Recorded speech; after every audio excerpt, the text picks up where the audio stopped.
공룡뼈가 발견되었다는 이야기는 우리가 아주 흔하게 들을 수 있는 것 중에 하나이고, 아이들을 데리고 공룡 박물관에 가봤던 경험들이 다들 있으실 텐데요. 이들의 나이는 억년을 넘는 경우가 아주 많죠. 남자아이를 키워보신 분들은 다 아시겠지만 그 어려운 공룡 이름을 아이들은 척척 외워내기도 합니다. 그런 공룡들을 보면서 과연 천지를 창조하신 하나님께서도 공룡도 만드신 것인지에 대한 생각이 드는데요. 그런데 공룡이 나오는 성경 구절을 한 번도 본 적이 없는데 이 부분에 대해 여러분의 궁금증을 해결해 드리도록 하겠습니다. 성경에는 큰 동물들이 등장하는데요. 욥기에 주로 많이 나오고요. 지금 공부하고 있는 창세기에도 등장하죠. 큰 바다 짐승이 창세기 1장 21절에 보여지고요. 베헤못이라는 동물이 욥기 40장 5절하고 17절에서 19절에 나오고 있는데 그 모양이 꼭 공룡과 비슷합니다. 또한 리워야단이라고 하는 동물은 이사야 27장 1절, 욥기 3장 8절, 41장 1절, 그리고 시편에도 나오고 있는데요. 74편 14절, 104편 26절에 나옵니다. 그리고 욥기 41장 1절에서 33절에는 이 모양이 어떠한지 자세히 그려지고 있는데요. 또한 요나가 물고기 뱃속에 들어갔다고 하니까 이 역시 큰 물고기가 1장 17절을 통해 있었다고 보여지는데요.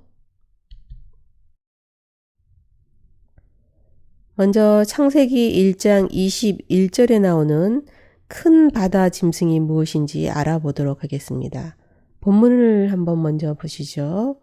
하나님이 큰 바다 짐승들과 물에서 번성하여 움직이는 모든 생물을 그 종류대로, 날개 있는 모든 새를 그 종류대로 창조하시니 하나님이 보시기에 좋았더라.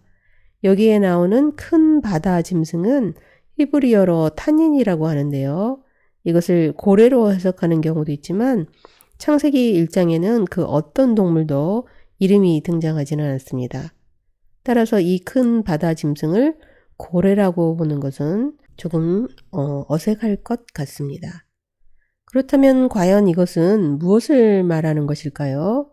정확하게 어떤 것인지 우리가 알 수는 없지만 일반 물에서 움직이는 모든 생물을 분리해서 말하고 있는 것으로 보아 이런 평범한 물고기류는 아닌 것이 분명해 보입니다. 그렇다면 이런 종류가 아니었을까 추측해 보는데요. 바다 공룡의 일종인 에라스모사우루스입니다. 7천만 년 전 고대 바다 동물이 2011년 미국 몬태나주의 강 부근에서 한 들소 사냥꾼에 의해 화석이 발견되면서 바다 공룡 화석이 등장하기 시작했으니까 아마 이런 류도 있을 수 있겠다고 생각해 볼 수 있을 것 같은데요. 베헤못에 대한 이야기는 욥기에 나옵니다. 한번 본문을 읽어보시면서 공룡과 같은 모습으로 보이시는지 한번 확인해 보시죠. 욥기 40장 15절에서 24절 말씀이 되겠는데요. 이제 소같이 풀을 먹는 베헤못을 볼지어다. 내가 너를 지은 것 같이 그것도 지었느니라. 그것의 힘은 허리에 있고 그 뚝심은 배의 힘줄에 있고 그것이 꼬리치는 것은 백향목이 흔들리는 것 같고 그 넓적다리 힘줄은 서로 얽혀 있으며 이렇게 나오고 있는데요. 그 뼈는 녹관 같고 그 뼈대는 세막대기 같으니 그것은 하나님이 만드신 것 중에 으뜸이라. 그것을 지으신 이가 자기의 칼을 가져오기를 바라노라. 모든 들 짐승들이 뛰노는 산은 그것을 위하여 먹이를 내느니라. 아주 힘이 좋고 거대한 동물이었던 것으로 확실하게 보이시죠?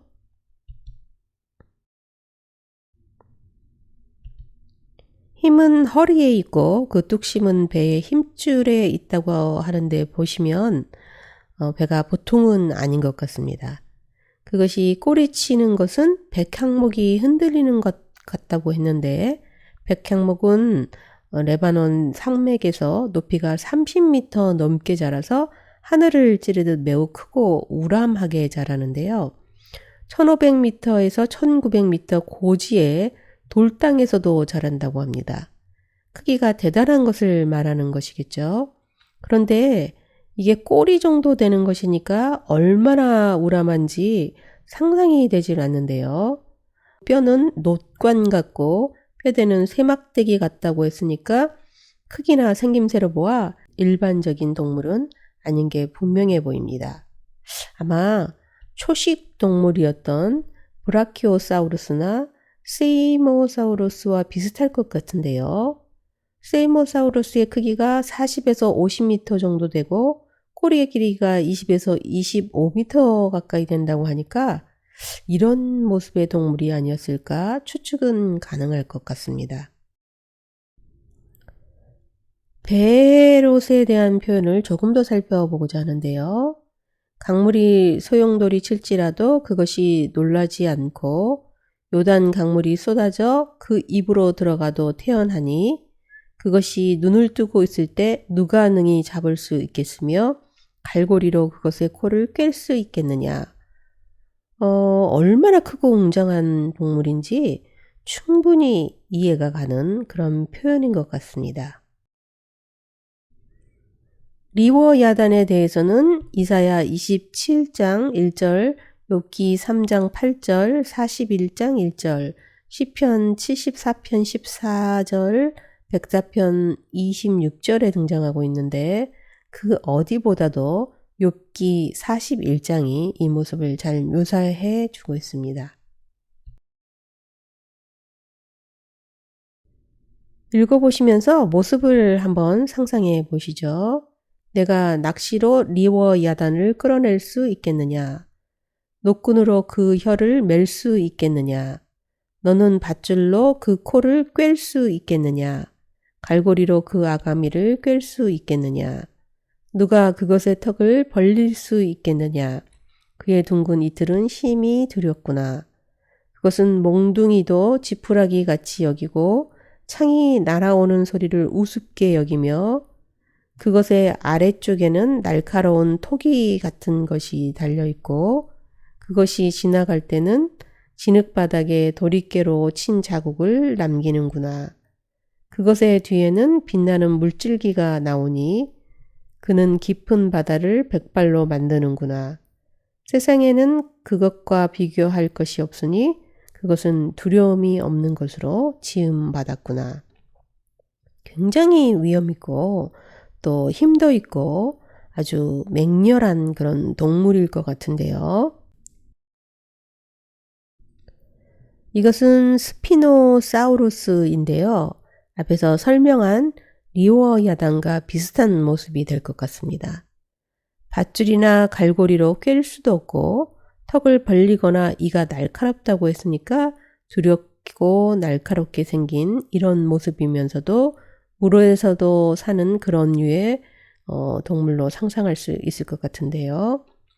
그러면 성경에서는 분명하게 공룡과 비슷한 동물이 존재했다고 말하고 있는데 왜 공룡이라는 말이 나오지 않는 것일까요?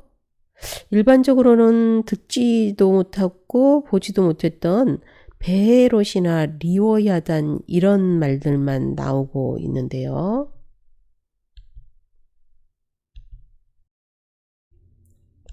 공룡의 발견 이야기는 1820년 이후로 거슬러 올라갑니다. 영국의 의사 기드온 멘텔이 채석장에서 몇몇 기이한 이빨과 뼈를 발견하면서 시작되었다고 하는데요. 이 동물의 유골은 기존 생물들이 가지고 있던 것과는 아주 다르게 특이한 것이라고 생각하게 되었고 그 후 1841년까지 이 파충류 중에 메가로사우루스와 이구아노돈 등을 포함한 대략 9개의 유형이 발표되었습니다. 이때 유명한 창조 과학자였던 영국의 리처드 오웬 박사가 공룡, 즉 끔찍한 도마뱀을 의미하는 디노사우리아라는 말을 처음 만들어내면서 공룡이라는 이름이 인식되기 시작했습니다. 즉 1841년 이후부터 공룡이라는 이름이 사용되기 시작했다는 것인데요. 영어 번역 성경은 16세기에 있었고요. 공룡뼈 발견과 공룡이라는 단어가 생겨서 불리기 시작한 것은 19세기이니까 성경 안에 당연히 공룡은 등장하지 못한 것이겠죠. 그러나 수천 년 전 성경이 쓰여지던 시절에 이와 비슷한 종류의 동물을 베헤못이나 리워야단으로 불렀다는 것을 통해 공룡과 같은 것이 있었다는 것을 알 수 있었습니다. 따라서 하나님께서 이런 종류도 창조했다는 것이라 볼 수 있는 것이고요. 하나님께서는 공룡도 만드셨을까라는 질문에 대한 답은 성경이 분명하게 그렇다라고 답해준다고 할 수 있겠는데요. 아이들이 공룡도 하나님께서 만드셨냐는 질문에 확실하게 답하실 수 있으며 여러 가지 이유에 의해 이 거대한 동물들은 사라져 버렸다고 설명해 주시면 될 것 같습니다. 따라서 공룡뼈가 발견되는 일에 있어서 창조론과 부딪히지 않는다는 것을 이해하셨으면 합니다. 이것으로 이번 강의를 마치도록 하겠습니다. 다른 강의에서 또 뵙겠습니다. 안녕히 계십시오.